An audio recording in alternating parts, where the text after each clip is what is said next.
Come into this place with your whole self. The parts that are raw and exposed. The part that is beaming with joy. The part that is seeking the truth, the new, the possibility. Come into this place, open your heart, lay down your burden, lift up your hope for something new to happen. Come into this place with fellow travelers on the journey, some faces new, some faces unfamiliar, and all welcoming you here, now, to this moment. Come, let us worship together.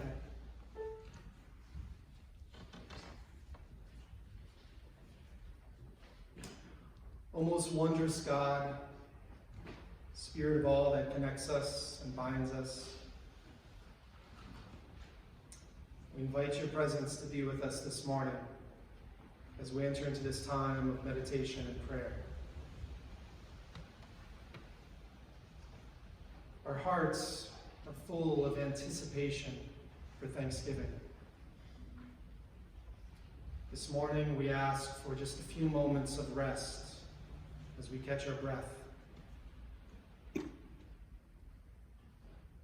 Help us to remember to pause. Let us remember why we're doing all of this. Remind us to slow down amid the hustle and bustle and notice the beauty that's all around us.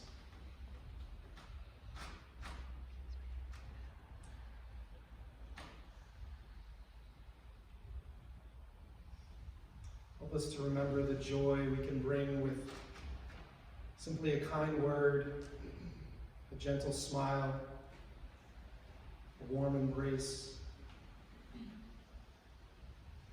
Let us delight in the twinkle of a child's eye. Let us revel in the smile of a dear friend.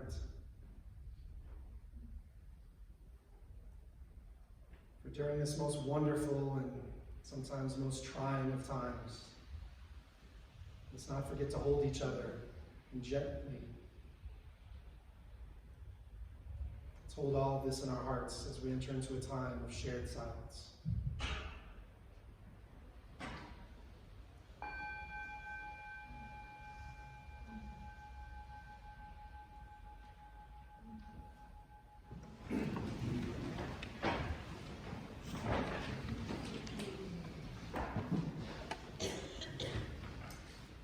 When I was 12 years old, my family moved to a new town.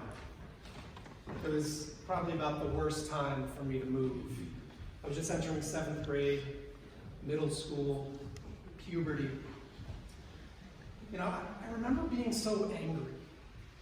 I was angry that I would leave all of my friends in the town, which I loved.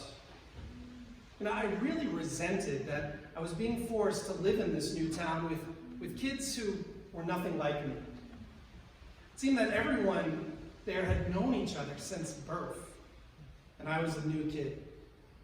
I'd walk down the halls. I'd feel like an outsider.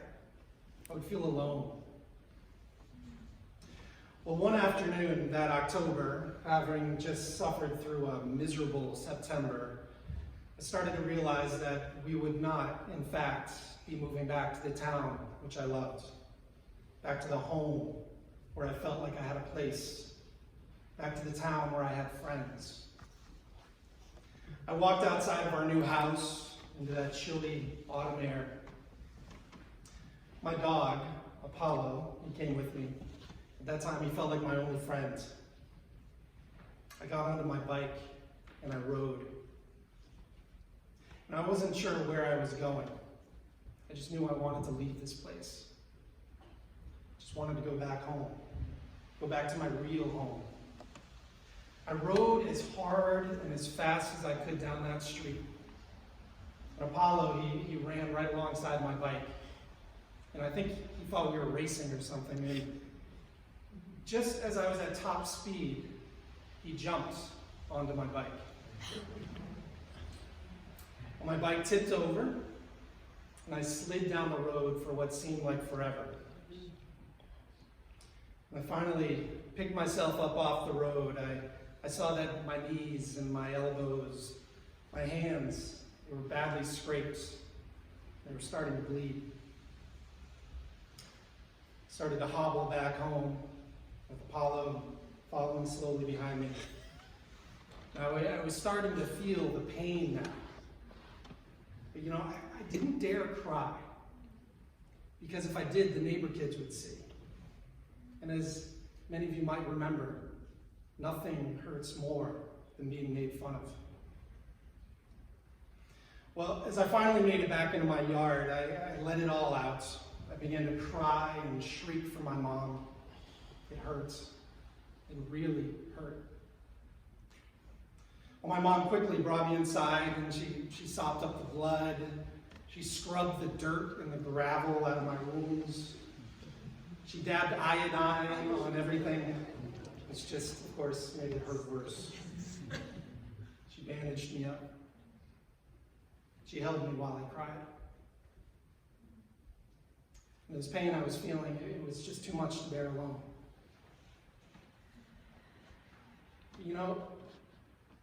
Isn't that what so many of us do? We try to bear our pain alone. Try to keep a stiff upper lip. So many of us here in stoic New England, we like to keep our fences firmly in place, don't we? Yeah. But yet, I imagine that many of us sitting here today are hurting in one way or another. But we try to put on a brave face. We like to pretend that everything's fine. We walk around, we actually say to each other, "How are you?" "Fine." "What's up?" "Nothing." "Have a nice day." "You too." We're so pleasant to each other. We're so polite. We're so safe that often we forget to be real. The Puritans who lived here in Massachusetts at the dawn of our nation, they had a very different way to greet one another. When they would see one another on the streets, they would stop. They would look each other in the eye and say, "Friend, how is it with thy soul?" That's a very different question than the casual greetings that we often give to one another. When we say good morning or how you doing, we usually aren't even looking for an answer. We're busy. We have stuff to do. We don't have time to hear the belly aching of someone else. We got to get to work. We're late. We certainly don't want anybody to get all mushy on us, do we? Now, somehow, we've gotten a message that our pain is personal, that we must bear it alone. We fool ourselves into believing that no one would understand if we told them. Or worse, they would laugh at us. Whereas we all remember from our childhoods, nothing hurts worse than being made fun of. We often hide from the things that hurt us.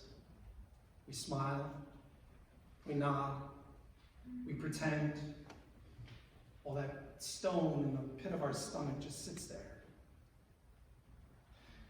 But today, with all that's going on in the world, the lack of civility, the anger directed at the other, the failure to listen, maybe we just need to stop. Take a moment and look at one another. Really look and listen to one another and ask, "Friend, how is it with thy soul?" For while you put aside the pleasantries and the false smiles, those things that we wear as a mask to hide our true selves, we're all broken. But I know some of us sitting here today are so busy running from our jobs to home, to school, to the store, to daycare, to soccer practice, just trying to juggle it all. We're so exhausted that we barely have time to stop. Barely have time to breathe before we have to do it all over again tomorrow. Some of us are desperately trying to fill that emptiness in our hearts with booze, with drugs, anything just to fill the hole. And try as hard as we might, we just can't let go of our addictions. Some of us are watching a spouse grow old and weak. And as much as we want to hold them and love them forever, deep down, we know that we simply won't be able to. We are all broken.